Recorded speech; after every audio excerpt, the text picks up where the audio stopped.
Hello दोस्तों, नमस्कार। ऐसा हम किसी चैनल में मैं आप सब लोगों का दिल से बहुत-बहुत स्वागत करता हूँ। दोस्तों इस वीडियो में हम लोग बात करने वाले एक बहुत ही शानदार खबर के बारे में। यस, बिज़नेस रिलेटेड ये खबर हम लोग को देखने को यहाँ पे मिल रही है। और जैसे हमेशा मैंने आप लोगों को सिखाया है कि बिज़नेस में सबसे इम्पोर्टेंट चीज़ क्या होती है? यस, ग्रोथ हम लोग को देखने को मिल जाती है और सबसे ज़्यादा ग्रोथ किसमें देखने को मिल जाती है? फ्यूचर ओरिएंटेड बिज़नेस में, new age business, new technology business आप जैसा चाहो ऐसा कह सकते हो। एंड इसमें अगर देखा गया तो ये कौन-सा बिज़नेस हम लोग को देखने को मिल जाता है? इसमें बहुत सारे बिज़नेस होते हैं बट रिन्यूएबल एनर्जी ये वाला बिजनेस भी हम लोग को ये फ्यूचर ओरिएंटेड बिजनेस में देखने को मिल जाता है। रिन्यूएबल नाम में ही आ जाता है कि ऐसी एनर्जी जिसको आप वापस रिन्यू करवा सकते हो। सो रिन्यूएबल एनर्जी को लेकर अगर हम लोग यहाँ पे बात करें तो कुछ बड़े प्लेयर्स हमारे सामने बाय डिफॉल्ट आ जाते हैं, जैसे कि टाटा तो आ ही जाएगा। मतलब टाटा बोले तो टाटा पावर के अंदर आप लोगों को पावर जनरेशन, डिस्ट्रीब्यूशन, ट्रांसमिशन सब कुछ देखने को मिलता था। एंड सोलार से रिलेटेड, रिन्यूएबल एनर्जी से रिलेटेड जो भी काम होना होगा है वो भी टाटा पावर के ही अंदर है। जो भी सब्सिडीज चलती है ग्रीन एनर्जी, क्लीन एनर्जी को लेकर, वो सब कुछ इन्हीं के अंदर हम लोग को देखने को मिल जाती है। दूसरा अगर कोई ग्रुप हमारे सामने आ जाता है तो वो होता है अदानी ग्रुप। अदानी ग्रुप में आपको पता ही है इनके अलग अलग कंपनियां देखने को मिल जाएंगी, जैसे कि अदानी रिन्यूएबल मतलब अदानी ग्रीन की बात हो रही है। देन अदानी पावर आपको देखने को मिल जाएगी, अदानी ट्रांसमिशन जिसका नाम अभी चेंज यहाँ पे हो चुका है।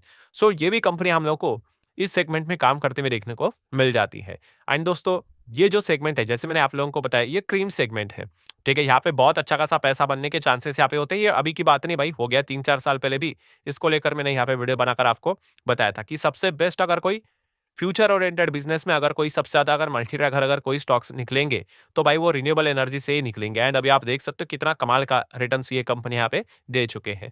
सो नो डाउट इसमें कंपटीशन भी एकदम हेवी लेवल का रहता है एंड इसमें हर कोई प्लेयर भी घुसना चाहता है। हाँ, प्रॉब्लम एक होता है भाई, इसमें भी हेवी कैपिटल की रिक्वायरमेंट होती है। आप छोटा मोटा बिजनेस कर सकते हो बट बड़ा बिजनेस अगर आपको यहाँ पे करना है रिन्यूएबल एनर्जी से लेकर, तो भाई बड़े बिजनेस का ही, वो बड़े बिजनेस ग्रुप का ही काम रहता है। और इसी सेगमेंट की अगर हम लोग बात करें दोस्तों, तो यस, रिलायंस इंडस्ट्री भी इस सेगमेंट में हम लोग को एंटर करते हुए देखने को यहाँ पे मिल चुका है। तो क्या ये नई खबर है? बिल्कुल भी नहीं। 2021 के ही एजीएम में रिलायंस ग्रुप ने बताया था कि भाई वो ग्रीन एनर्जी में धीमे धीमे करके बहुत सारे एरिया में एंटर करने वाले। पहले तो उन्होंने ग्रीन हाइड्रोजन को लेकर ही बहुत सारी बातें यहाँ पे की थी। एंड फिर उन्होंने ये भी बताया था कि फ्यूचर में, जैसे कि आपको पता है, अलग अलग ग्रीन एनर्जी से रिलेटेड जहां जहां पे स्कोप रहेगा वहां पे रिलायंस इन्वेस्ट करते जाएगा। ये पॉइंट्स भी उन्होंने पहले से यहाँ पे बताए थे। अगर 2023 का भी एजीएम अगर आप चेक करोगे, ठीक है, तो रिलायंस ने बताया था कि भाई उनका लगभग लगभग आप चेक कर सकते हैं $1, ठीक है, पर केजी ग्रीन हाइड्रोजन प्रोडक्शन की अगर हम लोग बात करिए, टारगेट वो इंडिया में लेकर यहाँ पे चल रहे हैं।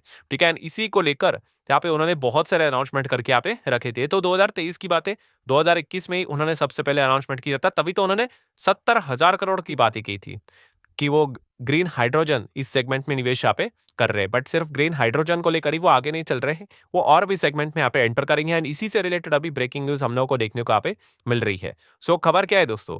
तो ये जो सोलार पैनल आप लोगों को जो देखने को मिल जाते हैं, ठीक है, तो ये सोलार पैनल में भी रिलायंस इंडस्ट्री अभी हम लोगों को काम शुरू करते हुए देखने को यहाँ पे मिल चुकी है। यस, सोलार पैनल से रिलेटेड अगर बात करें या एंड उसी के साथ साथ सोलार पैनल के साथ, जैसे मैंने आपको इसके पहले भी सिखाया है, कौन सा, कि एक और बिजनेस का नाम हमेशा हम लोग को आते हुए देखने को मिल जाता है, जो कि है battery storage. Yes, battery energy storage, ये भी बिजनेस इसी के साथ हम लोग को देखने को मिल जाता है। तो आप देख सकते हो रिलायंस ने शुरुआत कर दी है दोस्तों, स्टार्ट मैन्युफैक्चरिंग सोलार पैनल।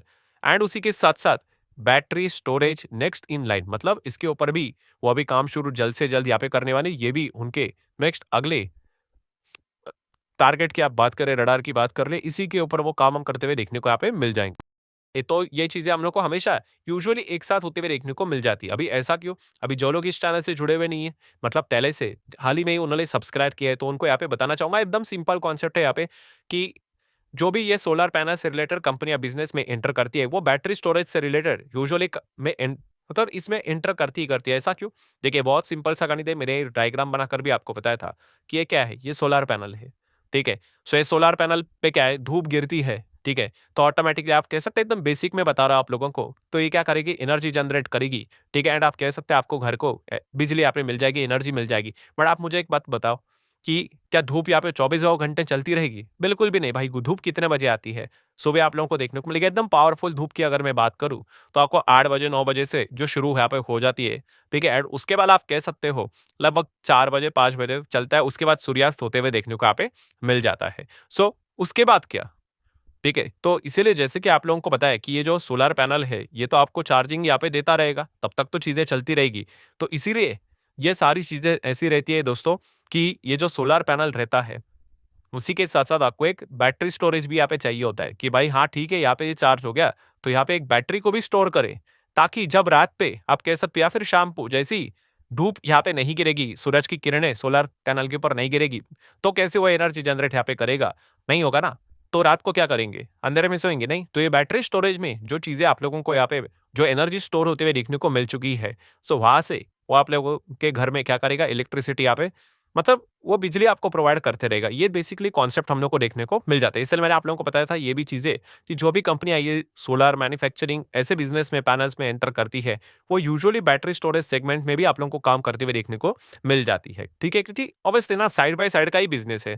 ठीक है? उसमें आप लोगों का अच्छा खासा मतलब पैसा कमाने के भी चांसेस यहाँ पे बढ़ जाते हैं। अगर आप क्रिकेट की बैट बेच रहे हो, तो क्रिकेट की बॉल भी बेचो, पैड बेचो, ग्लोव्स बेचो, हेलमेट बेचो, पूरा किट बेचो, तो आपका और भी धंधा बढ़ने के चांसेस रहेंगे। तो वैसे ही हम लोग को इसमें सिनर्जी जनरेट होते हुए देखने को मिल जाती है। सो इसीलिए आप देख सकते हो दोस्तों रिलायंस इंडस्ट्री की अगर हम लोग बात करें, तो उन्होंने क्या किया फर्स्ट सोलर पैनल मैन्युफैक्चरिंग की शुरुआत यहाँ पे उन्होंने किया एंड उसी के साथ-साथ आप देख सकते हो उन्होंने बताया कि प्रोग्रेस मतलब आगे अभी बढ़ रहे हैं, वो बैटरी स्टोरेज को भी लेकर यहाँ पे काम जल्द से जल्द शुरू यहाँ पे करने वाले हैं। और जैसे अभी मैंने आपको बताया था ये देखिए 2021 में उन्होंने अनाउंसमेंट किया था $10 बिलियन का ग्रीन एनर्जी प्लांट का जो उनका मेजर टारगेट है, उसको अचीव करने के लिए ये आगे बढ़ते हुए देखने को यहाँ पे मिल रहा है और उनका एक और टारगेट है रिलायंस का कौन-सा 2035 तक to achieve net zero emission करके।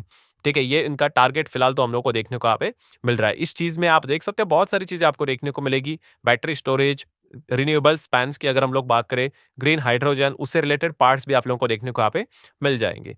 सो जैसे कि आप सभी लोगों को यहाँ पे पता ही है कि इन्वेस्टर के प्रेजेंटेशन में भी कंपनी में कंफर्म करके ये बात बताई थी कि first gigawatt scale solar PV model क्या हम लोगों को अभी ऑपरेशन मतलब जो काम है वो शुरू होते हुए देखने को यहाँ पे मिल चुका है एंड इससे रिलेटेड वो बिजनेस को और भी बड़ा यहाँ पे बनाने वाले हैं। सो नो डाउट दोस्तों इस सेगमेंट में अगर हम लोग यहाँ पे बात करें तो धीमे धीमे ये हर किसी को टक्कर देने की कोशिश यहाँ पे करेंगे। जैसे कि आप यहाँ पे देख सकते हो अदानी की बात कर ले, टाटा की बात कर ले, वारी की अगर हम लोग बात कर ले, ठीक है, विक्रम सोलर अभी ये स्टडी की नहीं देखना पड़ेगा बट ये कुछ कंपनीज के नाम हम लोग को देखने को यहाँ पे मिल जाते हैं जो इन सेगमेंट में अच्छी तरीके से काम करते हुए देखने को यहाँ पे मिल जाते हैं। अभी अदानी की ग्रुप की भी अगर हम लोग बात करें, अदानी ने भी ये बात बोली थी कौन सी कि पहले तो वो सिर्फ एनर्जी बनाते थे, उन्होंने बोला हम एनर्जी बनाने के लिए इक्विपमेंट बाहर से लाते थे, अब वो भी इक्विपमेंट हम क्या करेंगे इन हाउस खुद से ही बनाएंगे।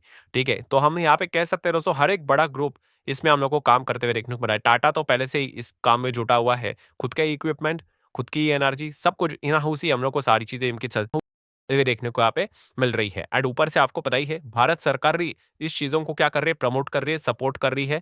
कैसे सपोर्ट कर रहे हैं तो जैसे कि आपको पता है इंडियन गवर्नमेंट ने रिसेंटली कंपलसरी ये बात बोली थी कि all clean energy project must use domestically produce solar models. ठीक है, ऐसा क्यों? क्योंकि चाइनीज इंपोर्ट को रिड्यूस यहाँ पे करना है एंड लोकल मैन्युफैक्चरिंग को बूस्ट देना है। ठीक है, इसके ऊपर भी मैंने एक डिटेल में वीडियो बनाया था एंड आपको पता भी है उस दिन भी जो सोलार से रिलेटेड काम करने वाली कंपनियां, डोमेस्टिक लेवल पे काम करने वाली कंपनियां एकदम भागते हुए देखने को मिली थी, कुछ में तो अपर सर्किट भी लगा था।